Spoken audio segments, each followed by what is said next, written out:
Breaking news చూస్తున్నాం. జనగామ జిల్లాలో దొంగలు బీభత్సం సృష్టిస్తున్నారు. జనగామ పట్టణంలోని వ్యవసాయ మార్కెట్ యార్డు సమీపంలో బొల్లపల్లి వెంకటేష్ అనే వ్యక్తి ఇంట్లో చోరీకి యత్నించారు. ఇంట్లో ఎవరూ లేని సమయంలో తాళం పగలగొట్టి ఇంట్లో ఉన్న 8 లక్షల రూపాయల నగదు, 10 తులాల బంగారు ఆభరణాలు, 80 తులాల వెండిని ఎత్తుకెళ్లారు. ఇంట్లో చోరీ జరిగిన విషయాన్ని బాధితుడు పోలీసులకు తెలపడంతో సంఘటన స్థలానికి చేరుకున్న క్లూస్ టీం కేసు నమోదు చేసి సీసీ కెమెరాల ఆధారంగా దర్యాప్తు చేస్తున్నట్లు తెలిపారు.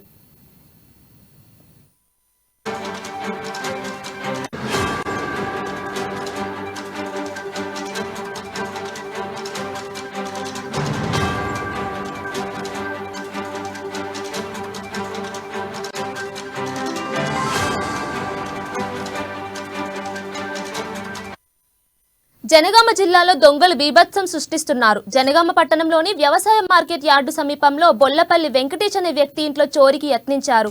ఇంట్లో ఎవరూ లేని సమయంలో తాళం పగలగొట్టి ఇంట్లో ఉన్న 8 లక్షల రూపాయల నగదు, 10 తులాల బంగారు ఆభరణాలు, 80 తులాల వెండిని ఎత్తుకెళ్లారు.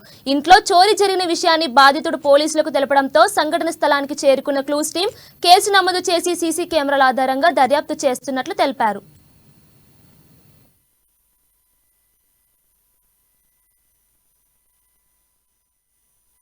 6 గంటలకు తాళం వేసిపోయినా.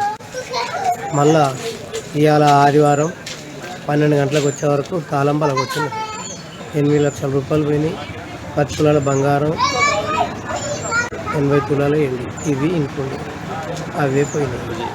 Train market area lorry office పక్కన ఇల్లు. 6 గంటలకు తాళం వేసిపోయినా.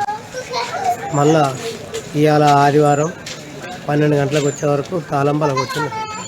8 లక్షల రూపాయలు పోయినాయి, 10 తులాల బంగారం, 80